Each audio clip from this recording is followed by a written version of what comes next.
first of all, what is your reaction to what happened on October the 7th?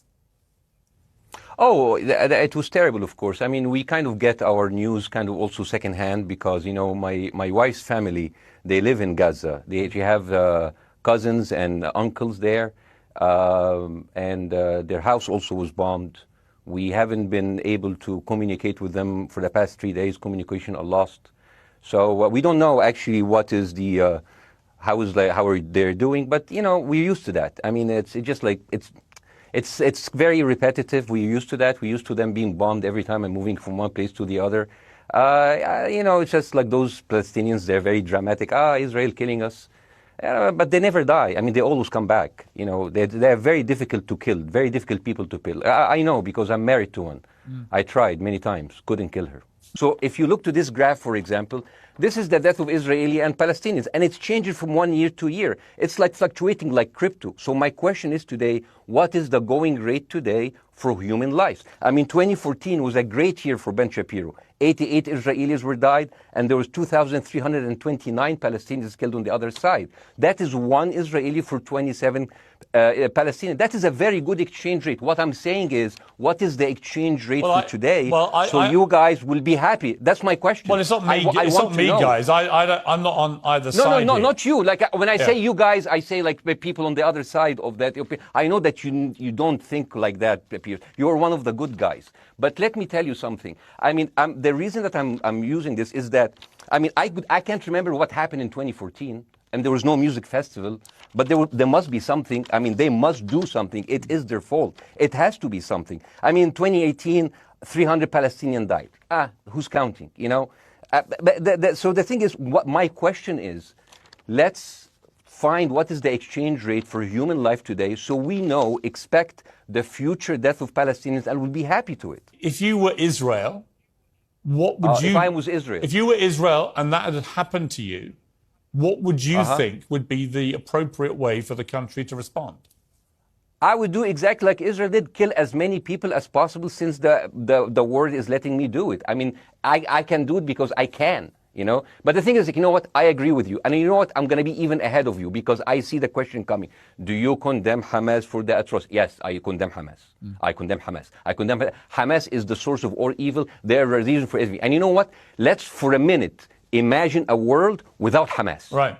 What will this world look like? Let's give this word a name, and let's name this word the West Bank. Hamas has absolutely no control in the West Bank, and since the beginning of this year, only through August, 37 Palestinian kids were killed. No music festival, no paragliding, no Hamas. Since the occupation of the West Bank, 7,000 Palestinians were killed. No music festival, no paragliding, no Hamas. I can go on and on and on and on. No, but you don't need to. And the thing is, it is not like something new. I mean, I look at history and I see, I'm sorry to say, and I'm sorry to say this, but Westerners has always dealt like this with indigenous people. You first treated them like savages, you know, Native American, First Nation, Aboriginal. They're savages. Kill all the savages. And then when they're almost extinct, you start feeling sorry for them, you know, like animals.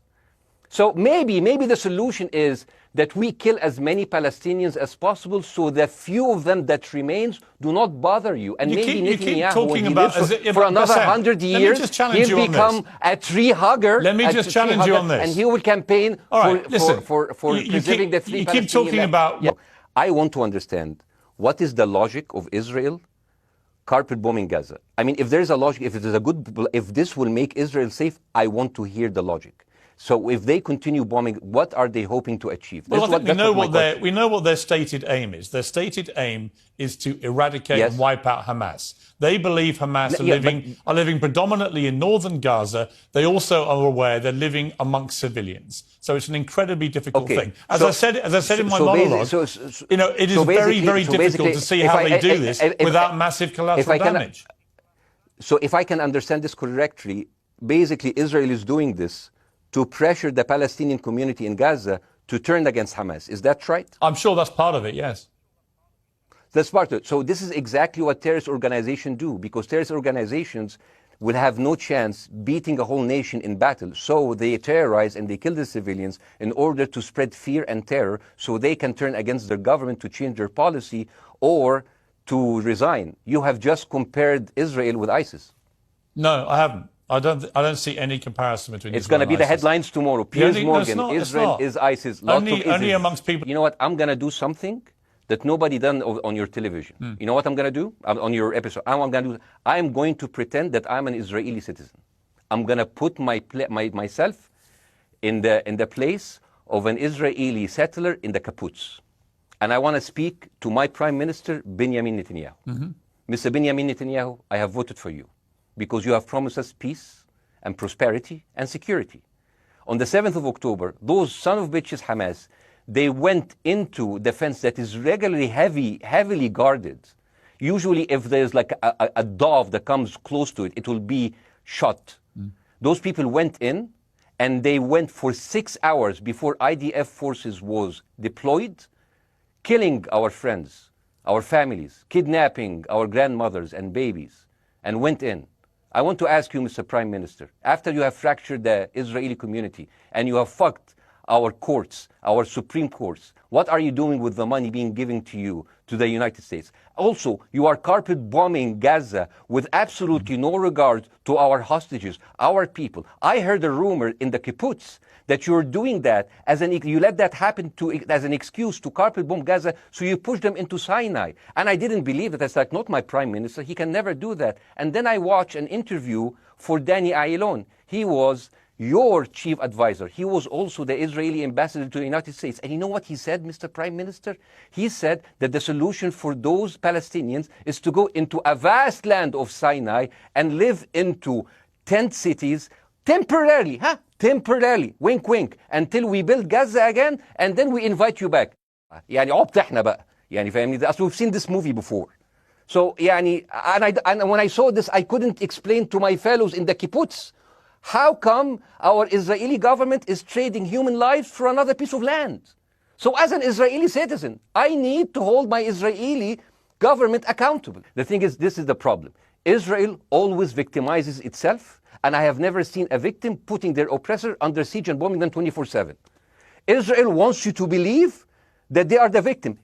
Dealing with Israel is so difficult. It's like being in a relationship with a narcissistic psychopath. He fucks you up, and then he makes you think it's your fault. All right, you Bassem, look at Israel as Superman, but they're really Homelander. Bassem, Wallahi, they are shooting Bassem, fish in a barrel, and they are annoyed with the splashes. The question is, how can you justify the killing in the West Bank where Hamas does not exist?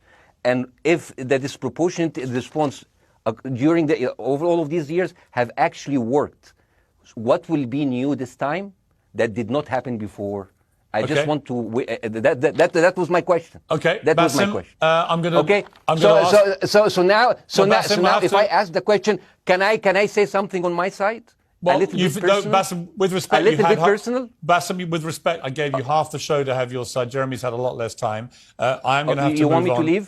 Bassem, or do you want me to stay? I'm going to have to let you go because we've been on there with you for 40 minutes. Okay. Now, Bye bye. Right? But listen, bye bye. I would like to talk to you again, and thank you for joining the program. I appreciate it. Oh, by the way, my wife's family is all right, and they sent us a house. It's bombed. It's beautiful. It's going to be a good like Halloween theme. So well, I'm very sorry for what your family are going through in Gaza, and I mean that very sincerely. By the way, I don't know. I don't know I don't know him. By the way, I haven't actually met them. They didn't even come to my wedding. They couldn't because they are stuck in Gaza. Okay. And she never saw them because Gaza is not a destination. Bassem, as I say, we hear their voices. And it's they die. It's fine. It's fine. Bassem, I wish your family all the very best. Thank you for joining me. I appreciate it. I don't. Thank you.